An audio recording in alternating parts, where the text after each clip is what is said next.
ಎಲ್ರಿಗೂ ನಮಸ್ಕಾರ. ನಾನು ನಿಮ್ಮ ತೇಜಸ್ವಿನಿ ಶೇಖರ್. ನೀವೆಲ್ಲ ನನ್ನ ಚಾನಲ್ಗೆ ಸಬ್ಸ್ಕ್ರೈಬ್ ಮಾಡಿದರೆ ಅಥವಾ ನನ್ನ ವೀಡಿಯೋಸ್ ಆ್ಯಂಡ್ ಬ್ಲಾಗ್ಸ್ನ ನೋಡಿದರೆ ನಿಮಗೆ ಗೊತ್ತೇ ಇರುತ್ತೆ ನಾನು ವಿಡಿಯೋನ ಸ್ಟಾರ್ಟ್ ಮಾಡೋದೇ ಎಲ್ರಿಗೂ ನಮಸ್ಕಾರ ಅಂತ ಹೇಳಿ.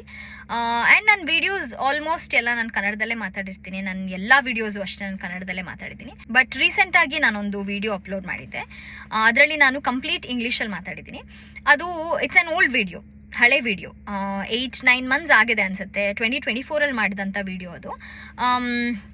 2024 ಎಂಡಲ್ಲಿ ಆ ಥರ ಮಾಡಿದ ವಿಡಿಯೋ. ಅದು ಏನಕ್ಕೆ ನಾನು ಬರೀ ಇಂಗ್ಲೀಷಲ್ಲಿ ಮಾತಾಡಿದ್ದೀನಿ ಅಂತ ಹೇಳಿದ್ರೆ, ನನ್ನ ಚಾನಲ್ ಬರೀ ಕ್ರೋಶೆಗೋಸ್ಕರ ಇತ್ತು ಅವಾಗ. ಈಗ ನಾನು ವ್ಲಾಗ್ಸು ವಿಡಿಯೋಸ್ ಎಲ್ಲ ಹಾಕ್ತೀನಿ. ಬಟ್ ಮುಂಚೆ ಬರೀ ಕ್ರೋಶೆಗೆ ಅಂತಲೇ ನಾನು ಈ ಚಾನಲ್ನ ಓಪನ್ ಮಾಡಿದ್ದು. ಆವಾಗ ನಾನು ಆ ವಿಡಿಯೋನ ಮಾಡಿದ್ದು. ವೈ? ಬಿಕಾಸ್ ನನಗೆ ನನ್ನ ಟ್ಯುಟೋರಿಯಲ್ ವಿಡಿಯೋಸಲ್ಲಿ ಒಂದಷ್ಟು ಕಮೆಂಟ್ಸ್ ಬರ್ತಾ ಇತ್ತು, ಕನ್ನಡನೇ ಯೂಸ್ ಮಾಡ್ತೀರಾ, ಬರೀ ನೀವು ಇಂಗ್ಲೀಷಲ್ಲೂ ಎಕ್ಸ್ಪ್ಲೇನ್ ಮಾಡಿ, ನಮಗೆ ಅರ್ಥ ಆಗಲ್ಲ ನಿಮ್ಮ ಲ್ಯಾಂಗ್ವೇಜ್ ಅಂತ. ಸೊ ಕೆಲವರು ಅದರ್ ಲ್ಯಾಂಗ್ವೇಜಸ್ ಮಾತಾಡೋರು ಕೂಡ ನನ್ನ ಚಾನಲ್ಗೆ ಸಬ್ಸ್ಕ್ರೈಬ್ ಮಾಡಿದ್ರು. ಸೊ ಅವ್ರಿಗೂ ಅರ್ಥ ಆಗಬೇಕಿತ್ತು. And it was not a video where I explained something. ಅಂದರೆ ಟ್ಯುಟೋರಿಯಲ್ ವಿಡಿಯೋ ಅಲ್ಲ ಅದು. ಜಸ್ಟ್ ನಾನು 2024 ಯಾವ್ಯಾವ ಪ್ರಾಜೆಕ್ಟ್ಸ್ನ ಮಾಡಿದ್ದೀನಿ ಆ್ಯಂಡ್ ಅದಕ್ಕೆ ಎಷ್ಟು ಟೈಮ್ ಹಿಡಿತು ಮಾಡೋದಕ್ಕೆ ಅಂತ ಹೇಳ್ದಂಥ ವಿಡಿಯೋ. ಸೊ ಅದರಲ್ಲಿ ನಾನು ಬರೀ ಇಂಗ್ಲೀಷ್ನ ಯೂಸ್ ಮಾಡಿದ್ದೀನಿ. ಮುಂಚೆ ಅದನ್ನು ಅಪ್ಲೋಡ್ ಮಾಡಿದ್ದೆ, ಬಟ್ ಕಟ್ ಮಾಡಿದ್ದೆ. ಕಟ್ ಹಾಕ್ಬಿಟ್ಟು ಶಾರ್ಟ್ಸಿಗೆ ಹಾಕಿದ್ದೆ ಅದನ್ನ. ಸೊ ಅದಕ್ಕೆ ಒಳ್ಳೆ ರೆಸ್ಪಾನ್ಸ್ ಸಿಕ್ಕಿತ್ತು. ಹೋಲ್ ವಿಡಿಯೋ ಅಪ್ಲೋಡ್ ಮಾಡೋಣ ಅಂತ ಹೇಳಿ ನಾನು ನಿನ್ನೆ ಅದನ್ನು ಅಪ್ಲೋಡ್ ಮಾಡಿದೆ. ಸೊ ಅದಕ್ಕೆ ಒಂದಷ್ಟು ಜನ ನನಗೆ ಕನ್ನಡದಲ್ಲಿ ಮಾತಾಡಿ, ಕನ್ನಡ ಬರಲ್ವಾ ನಿಮಗೆ, ಅದು ತುಂಬ ಸರ್ಕ್ಯಾಸ್ಟಿಕ್ ಆಗಿ ಕಮೆಂಟ್ಸ್ ಮಾಡಿದ್ದಾರೆ. I don't understand such comments. Because ಈಗ ನಾವು ಬೇರೆ ಲ್ಯಾಂಗ್ವೇಜಲ್ಲಿ ಮಾತಾಡಿದ ತಕ್ಷಣ ನಮ್ಮ ಓನ್ ನೇಟಿವ್ ಲ್ಯಾಂಗ್ವೇಜ್ ಬಗ್ಗೆ ನಮಗೆ ಗೌರವ ಇಲ್ಲ ಅಂತಾಗಲಿ, ಅಥವಾ ಅದ್ರ ಬಗ್ಗೆ ಅಭಿಮಾನ ಇಲ್ಲ, ಅದನ್ನು ನಾವು ಜಾಸ್ತಿ ಪ್ರೀತಿಸಲ್ಲ ಅಂತ ಅರ್ಥ ಅಲ್ಲ. ನಾವು ನಮ್ಮ ಲ್ಯಾಂಗ್ವೇಜ್ನ ಪ್ರೀತಿಸೋದು, ಗೌರವಿಸೋದು ಇಟ್ಸ್ ಅಂಡರ್ಸ್ಟ್ಯಾಂಡಬಲ್. ಬಟ್ ಬೇರೆ ಲ್ಯಾಂಗ್ವೇಜಸ್ನ ಏನಕ್ಕೆ ಹೇಟ್ ಮಾಡಬೇಕು ಅಂತ ನನಗೆ ಗೊತ್ತಿಲ್ಲ. ಬಿಕಾಸ್ ಇದು ನನಗೆ ಸುಮಾರು ಸಲ ಎಕ್ಸ್ಪೀರಿಯನ್ಸ್ ಆಗಿದೆ. ಒಂದೇ ಒಂದು ಪದ ನಾವು ಇಂಗ್ಲೀಷಲ್ಲಿ ಯೂಸ್ ಮಾಡಿಬಿಟ್ರೆ, ಅಥವಾ ಒಂದು ಸ್ವಲ್ಪ ಅಲ್ಲಿ ಇಲ್ಲಿ ಇಂಗ್ಲೀಷ್ ಯೂಸ್ ಆಗಿಬಿಟ್ಟಿದ್ರೆ ಕಮೆಂಟ್ಸ್ಗಳು ಸುರಿಮಳೆನೇ ಇರುತ್ತೆ. ಯಾಕೆ ಅಮ್ಮ ನಿನಗೆ ಕನ್ನಡ ಬರಲ್ವಾ, ನೀನು ಹುಟ್ಟಿ ಬೆಳೆದಿದೆಯಲ್ಲಿ, ಅಥವಾ ನೀನು ಅನ್ನ ತಿಂತಿರೋದು ಎಲ್ಲಿ, ನಿನ್ನ ಸೀರಿಯಲ್ ಕನ್ನಡ ಮಾಡಿಕೊಂಡು ಅಥವಾ ಕನ್ನಡ ಯೂಟ್ಯೂಬ್ ಮಾಡಿಕೊಂಡು ಇಂಗ್ಲೀಷಲ್ಲಿ ಮಾತಾಡೋ ಅಂಥ ಶೋಕಿ ಯಾಕೆ, ಈ ಥರ ಎಲ್ಲ ಕಮೆಂಟ್ಸ್ ಬರುತ್ತೆ. ನನಗದು ಅರ್ಥ ಆಗಲ್ಲ ಏನಕ್ಕೆ ಅಂತ. ಬಿಕಾಸ್ ನಾನು ಹುಟ್ಟಿ ಬೆಳೆದಿದ್ದು ಕರ್ನಾಟಕದಲ್ಲೇ, ಮೈಸೂರಲ್ಲಿ ನಾನು ಹುಟ್ಟಿ ಬೆಳೆದಿದ್ದು. ಆ್ಯಂಡ್ ನಮ್ಮ ತಂದೆ ಊರು ಹಾಸನ್ನು. ಸೊ ನನ್ನ ನೇಟಿವೇ ಇದು ಕರ್ನಾಟಕ. ಆ್ಯಂಡ್ ಕರ್ನಾಟಕದಲ್ಲಿ ಬೇರೆ ಲ್ಯಾಂಗ್ವೇಜ್ ಪೀಪಲ್ ಇಲ್ವಾ? ಇದ್ದಾರೆ ಅಲ್ವಾ? ಕರ್ನಾಟಕದಲ್ಲಿ ಬರೀ ಕನ್ನಡ ಮಾತಾಡೋದ, ಬೇರೆ ಲ್ಯಾಂಗ್ವೇಜಸ್ಸು ಮಾತಾಡ್ತಾರಲ್ವಾ? ಸೊ ಇವಾಗ ನಿಮ್ಮ ಕನ್ನಡ ಅಭಿಮಾನ ಎಲ್ಲಿ ತೋರಿಸ್ಬೇಕು ಅಲ್ಲಿ ತೋರಿಸಿ. ಕನ್ನಡ ಲ್ಯಾಂಗ್ವೇಜಸ್ ಮೂವಿನ ಬಿಟ್ಟು ನೀವು ಜಾಸ್ತಿ other language movies, Kannada language ಮೂವಿನ ಬಿಟ್ಟು ನೀವು ಜಾಸ್ತಿ ಅದರ್ ಲ್ಯಾಂಗ್ವೇಜಸ್ ಮೂವೀಸ್ನೇ ನೋಡ್ತೀರಾ. ಅದ್ಯಾಕೆ? ನಿಮಗೆ ಕನ್ನಡದ ಮೇಲೆ ಅಭಿಮಾನ ಇದ್ದರೆ ಅಲ್ಲಿ ತೋರಿಸ್ಬೇಕಲ್ವಾ? ಈಗ ನಾನು ಫಾರ್ ಇನ್ಸ್ಟೆನ್ಸ್ ನಾನು ತಮಿಳ್ದು ಒಂದು ಸೀರಿಯಲ್ ಮಾಡ್ತಾಯಿದ್ದೆ. ಸೊ ಆವಾಗ ನಾನು ತಮಿಳ್ ಸೀರಿಯಲ್ ಮಾಡ್ತಾ ಇದ್ದೀನಿ, ಅಲ್ಲಿ ಕನ್ನಡ ಯಾವುದು ಪ್ರಾಜೆಕ್ಟ್ ಮಾಡ್ತಿರಲಿಲ್ಲ. ಆವಾಗ ನಾನು ಬರೀ ತಮಿಳಲ್ಲಿ ವರ್ಕ್ ಮಾಡ್ತಿದ್ದೆ.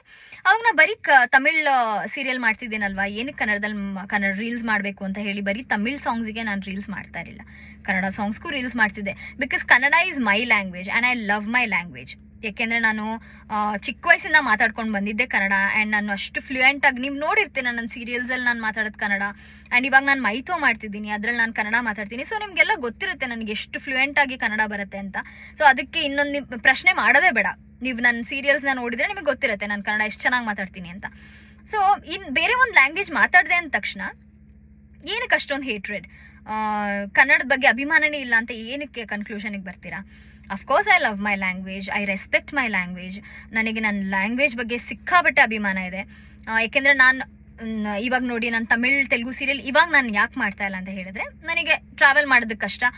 ಹಾಗೆ ನಾನು ತಮಿಳ್ ತೆಲುಗು ಸೀರಿಯಲ್ಸ್ ಮಾಡೋವಾಗ ನನಗೆ ಕನ್ನಡನ ನಾನು ಎಷ್ಟು ಮಿಸ್ ಮಾಡ್ಕೋತಿದ್ದೆ ಅಂದರೆ, ಬಿಕಾಸ್ ನಮ್ಮ ಲ್ಯಾಂಗ್ವೇಜ್ ಅಲ್ವಾ, ನಮ್ಮ ಲ್ಯಾಂಗ್ವೇಜಲ್ಲಿ ಮಾತಾಡೋ ಅಂತಹ ಸ್ಯಾಟಿಸ್ಫ್ಯಾಕ್ಷನ್ನು ಆ್ಯಂಡ್ ನಮ್ಮ ಲ್ಯಾಂಗ್ವೇಜಲ್ಲಿ ನಮಗೆ ಸಿಗುವಂತಹ ಒಂದು ಖುಷಿ, ನಮ್ಮ ಲ್ಯಾಂಗ್ವೇಜ್ ಮಾತಾಡುವಾಗ ಸಿಗುವಂಥ ಖುಷಿ ಅಫ್ಕೋರ್ಸ್ ನಮಗೆ ಬೇರೆ ಲ್ಯಾಂಗ್ವೇಜ್ ಮಾತಾಡುವಾಗ ಸಿಗೋದಿಲ್ಲ.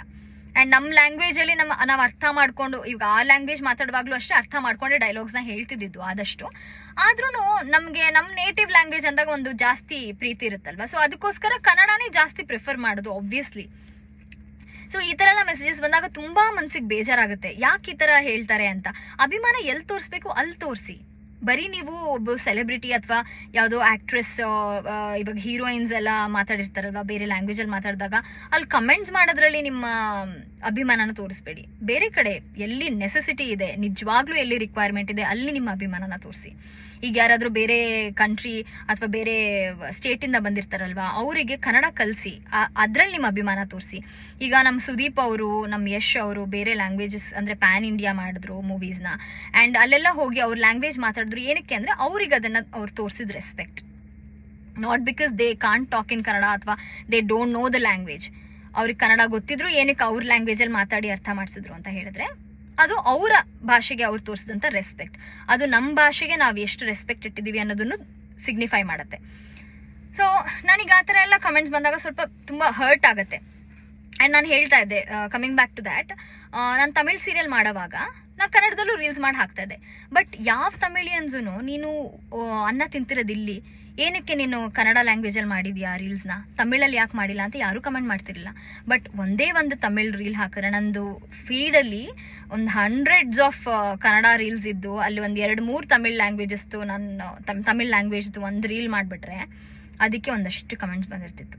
ನೀನು ತಿಂತಾ ಇರೋದು ಇಲ್ಲಿ ಅನ್ನ, ಏನಕ್ಕೆ ಅಲ್ಲಿ ತಮಿಳ್ದು ರೀಲ್ಸ್ ಮಾಡ್ತಾ ಇದೆಯಾ, ನೀನು ಕನ್ನಡದವಳಾಗಿ ಇಟ್ಕೊಂಡು ಅದನ್ನ ಏನಕ್ಕೆ ಮಾಡ್ತಿದ್ಯಾ, ಆ ಲ್ಯಾಂಗ್ವೇಜ್ ರೀಲ್ಸ್ ಏನಕ್ಕೆ ಮಾಡ್ತಿದ್ಯಾ ಅಂತ. ಸೊ ಇದೊಂದು ಚಿಕ್ಕ ಎಕ್ಸಾಂಪಲ್ ಅಷ್ಟೇ, ಹೇಗೆ ಥಿಂಕಿಂಗ್ ಏನಿರುತ್ತೆ. ನಾಟ್ ಎವ್ರಿಬಡಿ, ಎಲ್ಲರೂ ಅಲ್ಲ, ಕೆಲವರು ಒಂದಷ್ಟು ಜನ ಹೇಟ್ನ ಸ್ಪ್ರೆಡ್ ಮಾಡ್ಬೇಕಂತಾನೆ ಇರ್ತಾರಲ್ವಾ ಸೋಷಿಯಲ್ ಮೀಡಿಯಾದಲ್ಲಿ, ಅವರು ಈ ಥರ ಕಮೆಂಟ್ಸ್ ಮಾಡ್ತಾರೆ. ದಯವಿಟ್ಟು ಅದನ್ನು ಸ್ಟಾಪ್ ಮಾಡಿ. ಆ್ಯಂಡ್ ಬೇರೆ ಯಾವ ಏನಿರುತ್ತೆ, ಎಲ್ಲಿ ನಿಮ್ಮ ಅಭಿಮಾನ ತೋರಿಸ್ಬೇಕು, ಎಲ್ಲಿ ರಿಕ್ವೈರ್ಮೆಂಟ್ ಇದೆ, ಎಲ್ಲಿ ನಿಜವಾಗ್ಲೂ ಅದ್ರ ನೆಸೆಸಿಟಿ ಇದೆ ಅಲ್ಲಿ ತೋರಿಸಿ ಅಂತ ನಾನು ಕೇಳ್ಕೊತೀನಿ. ಅದಕ್ಕೋಸ್ಕರ ನಾನು ಈ ರೀಲ್ನ ಮಾಡಿದೆ. ಇಲ್ಲೇ ಸುಮ್ಮನೆ ನಾನು ಶೂಟಿಂಗ್ ಮಾಡೋವಾಗಲೇ ನನಗೊಂದು ಸ್ವಲ್ಪ ಸಣ್ಣ ಗ್ಯಾಪ್ ಸಿಕ್ತು, ಬ್ರೇಕು, ಅದರಲ್ಲಿ ಇದನ್ನು ಹೇಳಬೇಕು ಅನ್ನಿಸ್ತು. ಅದಕ್ಕೋಸ್ಕರ ಈ ವಿಡಿಯೋ ಮಾಡಿದೆ. ಥ್ಯಾಂಕ್ ಯು, ಧನ್ಯವಾದ.